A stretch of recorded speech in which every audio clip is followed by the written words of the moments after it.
Hey, Connie. We got to talk about your grades. You're getting C's. You never listen to me. You never do your homework. You never listen to what your mom tells you to do. I always listen to you. No, you don't. Oh my God, your I'm grades not. Are a C right now. A C. That's passing. Oh, is it? Yeah, it actually is. Do you want to just go to community college? Sure, why not? Well, because you're not going to go anywhere with your life. Is that what you want? So, did you go to college? I don't think so. Are you here to disappoint your parents? You're bringing shame onto us. I am not. Are you kidding me? Please, I don't even. You are so. You are an ungrateful, disobedient child right now. You answer me when I talk to you. You're right. You're totally right.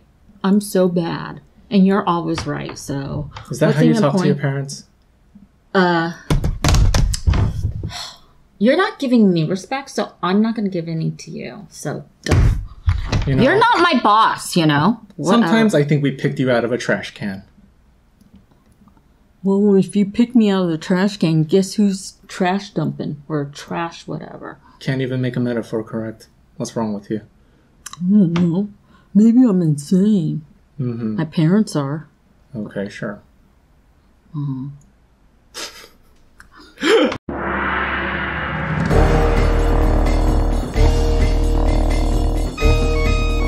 Hi, I'm Connie. And I'm Kent, and welcome to Crazy Therapeutic Asians, where we talk about mental health in the Asian American community. Today, we're going to be talking about communication. And the 4 horsemen of the apocalypse. Dun, dun, dun. So, communication is a very important part in a lot of relationships. And miscommunication, the reasons we see clients and couples coming in. The 4 Horsemen of the Apocalypse was a worksheet created by this therapist, Dr. John Gottman. Mm-hmm. The 4 Horsemen are what he describes as 4 communication techniques we use that usually spells trouble. In his research, he mainly focuses on couples, and his idea was if you see all 4 of these horsemen in the way you communicate as a couple, you can determine. Your relationship is probably going to end. Divorce. Mm-hmm. That's right. So we're planning to go over these 4 horsemen today, give you an idea of the common things we all do, and what can we do instead of doing those alternative ways to communicate. All right, so let's dive into it. Let's go in. First one is criticism. What do you think criticism is? It's when you're quote unquote thinking you're being helpful, but you're kind of being really judgmental. Especially in the Asian American community, I think when we hear the word criticism, it is not a stranger to any of us. No, I think we've all been used to some sort of criticism, either by appearance, behavior, choices we make. Yep, parents are known to sort of teach through criticism. Absolutely. A basic format of a criticism is that it usually starts with a you statement. Yes. A lot of the yous. It's pointed at the other person. It's a lot of blaming. Telling someone what they did wrong and judging them and saying that you're the creation of the problem that we're having. And it really puts somebody in a corner. Some common criticisms you may hear or you may say all the time is you never listen to me. I do everything and you do nothing. I've shown you how to do this 10 times and you still never do it right. You're lazy. I mean, those are really hard criticisms. Yeah. Nobody likes to be criticized. Yeah. I can already hear a lot of people saying, hey, if we don't criticize, how do we get better? In criticism, you're demeaning the person. Right. It's saying you're not good enough. You're a bad person. And when you hear stuff like that, what do you think you do automatically? I get defensive. Oh, hell yeah. I'm like, well, F you. No, I'm not. You're doing this thing and you start criticizing back because when you feel attacked, you either attack back or you go into one of the other 4 horsemen, which we'll get into later. If I come down and start with a you, you're already defensive. You're not listening. Right. What do we do if we don't criticize? So the main remedy Gottman sort of suggests there is to flip a criticism into a complaint. So criticism, like I said, sort of focuses on the person. Right. You're criticizing them and making them feel less than. A complaint is looking at the situation. Looking at the issue at hand. And saying, this issue isn't what I want. instead of starting with a you statement, you would start with an I statement. Yeah. You bring it back to how you're feeling, because that's the only ownership you can take, really, right? I feel that you're not listening to me. I feel misunderstood. Yeah. There's a way for you to understand what I'm going through. I think at that point, at least it moves a little. You know what I mean? It's a lot nicer than just starting hard and fast Right. with you did something wrong. And it's like, no, I'm annoyed. My feelings are valid. Can you help me out? Contempt. So this is actually one of the more toxic ones out of the Four Horsemen. How I like to describe it is the idea of higher than thou. I am better than you. When phrased that way, we think like, do we do that a lot? A lot of the times we do. We like to make ourselves feel better by possibly pushing someone else down. A common one you always hear in couples or even with like parent-child interaction is the, I'm working so hard and you're not appreciating, or I'm working so hard and you're doing nothing. You're at home all day, right? You get the easy job. Yes, the easy job. I have to work and all I want is the house clean and you can't even do that. When you get contempt, you don't feel worthwhile. Good enough. Almost, Good enough. On the giver side of things, I think the main feeling they're experiencing is resentment. If we're trying to be kind, what they're really saying is like, I'm putting in a lot of effort and I want more support. Or, I want appreciation. Exactly. We all deserve to feel appreciated. But when we turn to contempt to try to look for that, that's usually not what we're going to get from the other people. How do we work with this one? Is to turn towards your partner with love. So it sounds really vague, right? Turn towards your partner with love. Like, I tend to just call it giving them the benefit of the doubt. Let's assume that whoever you're feeling contemptuous towards, whoever you're feeling the resentment towards, isn't actually trying to hurt you.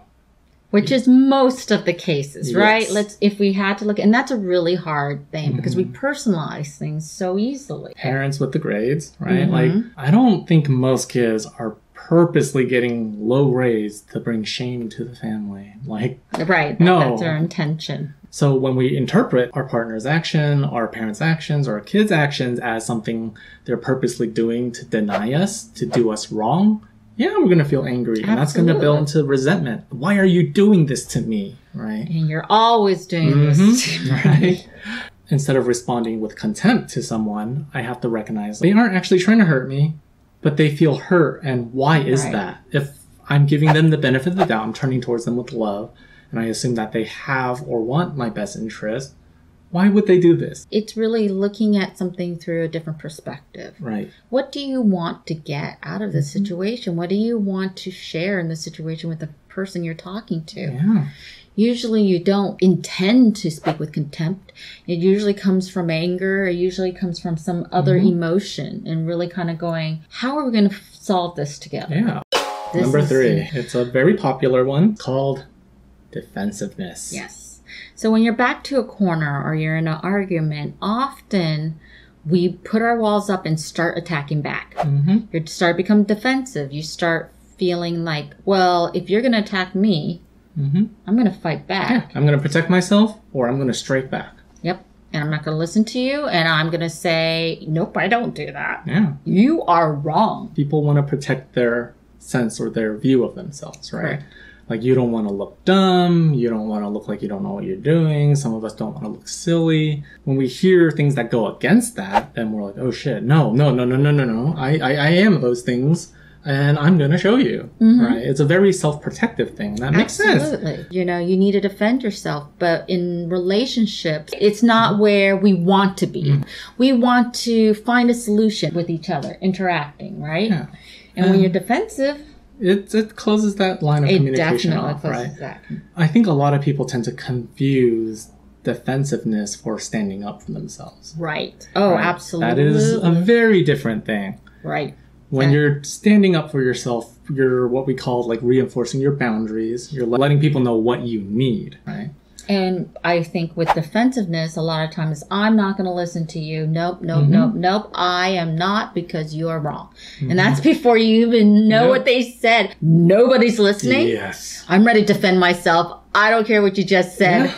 Boom. It does tend to shut our hearing off. Like, you haven't washed the dishes and I keep talking, but you're not hearing anything I say. You're just going, no, I totally do wash the dishes. I washed it last Tuesday. What are you talking about? When I stop for a second, you burst out with it. I washed it last Tuesday. So when you say I never, I just proved you wrong. I'm just thinking like, oh, okay, sure you did. And the arms race upwards and no one's going to get any how do you win that fight? The way to do it is to be able to look at the situation, right? Acknowledge the parts that you can take ownership of. Even if it's 0.000000000 infinitesimally small 0.1%, you can own up to that. So instead of someone going, you're defensive. No, I'm not. I'm not defensive. Am I getting defensive? No, I'm not. That's pure defensiveness. Right? Yep. Because this isn't about getting someone to cop to something that they don't actually believe they did. If I say something like, you don't care about me, when you're owning up to it, if you feel like you do care for the person, don't say like, oh yeah, I guess I don't.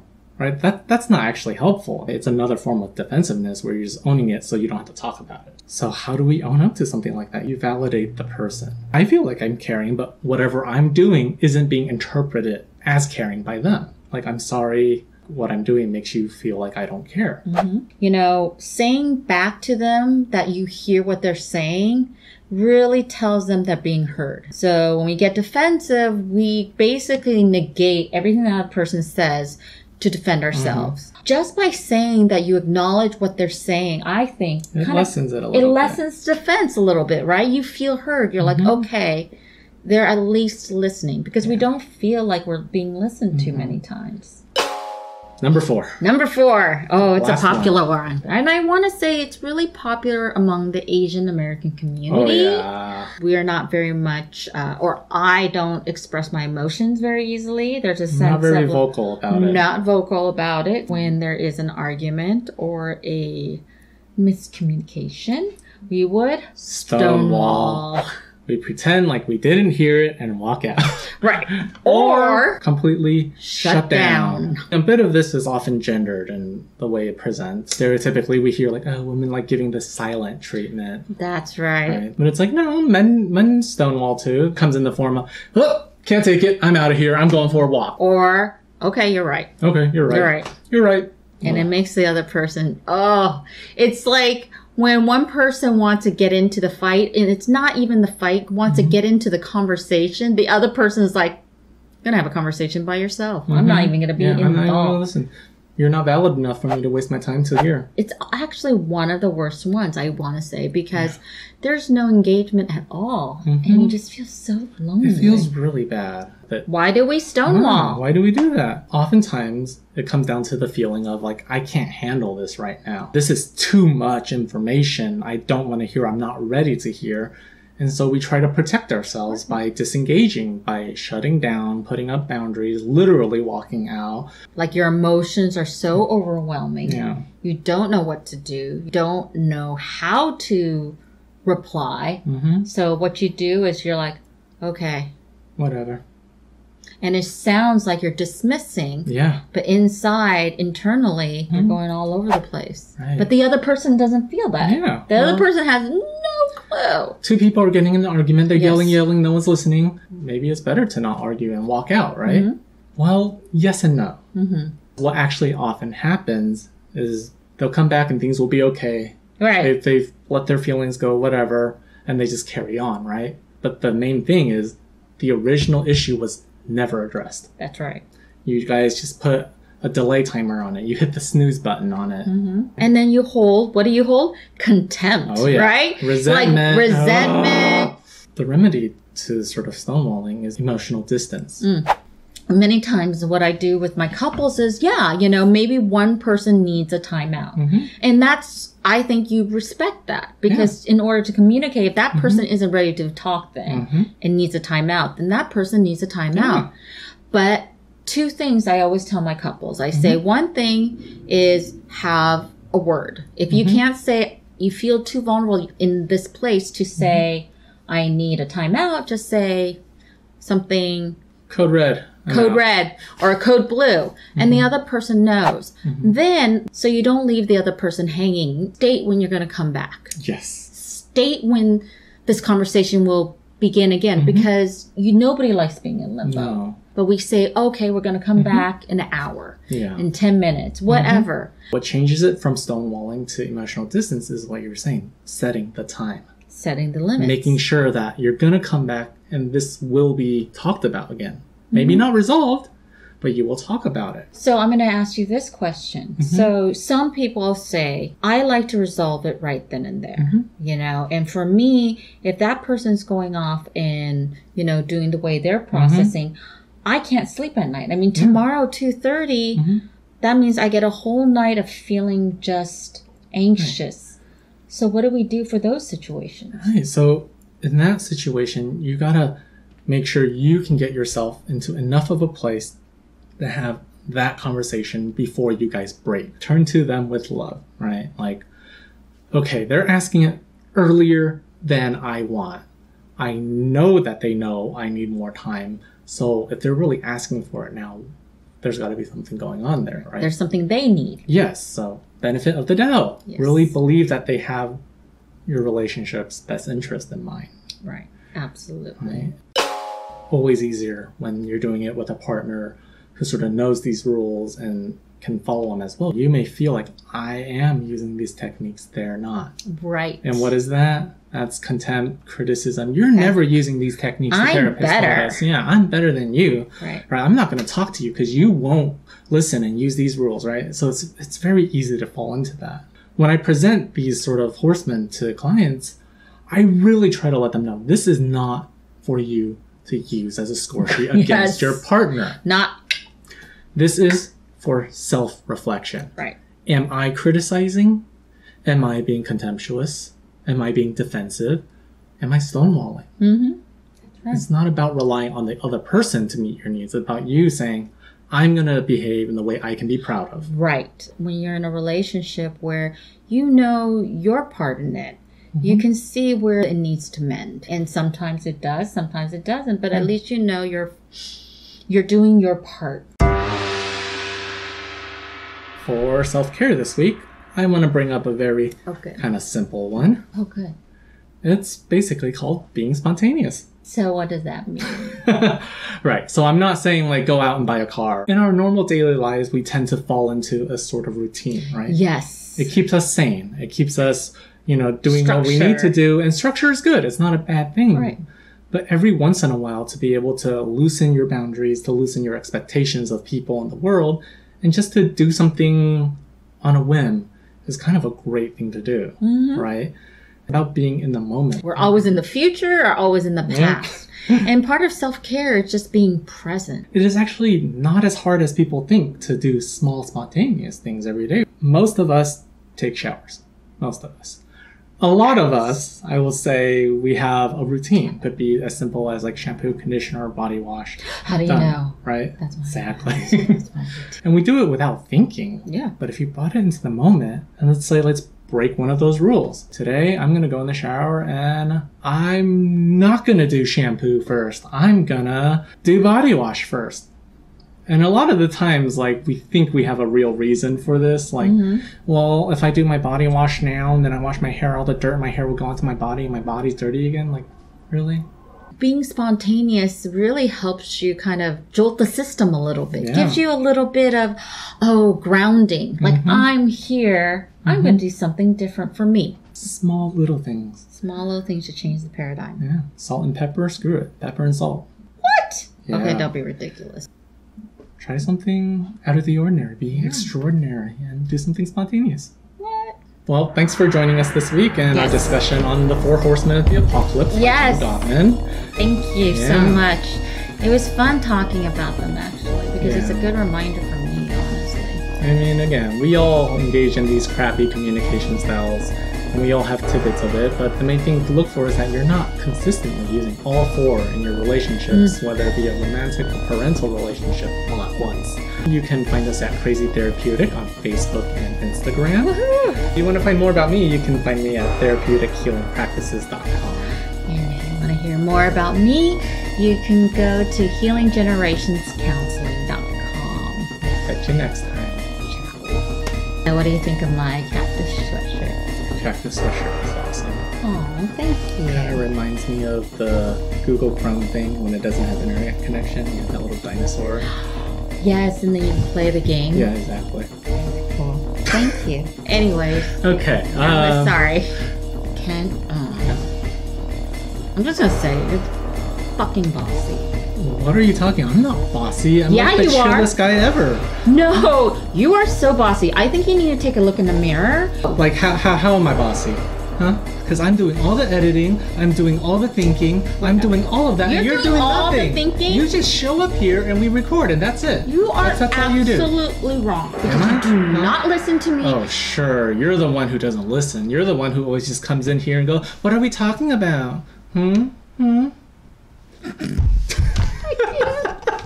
want to do one more. I want to do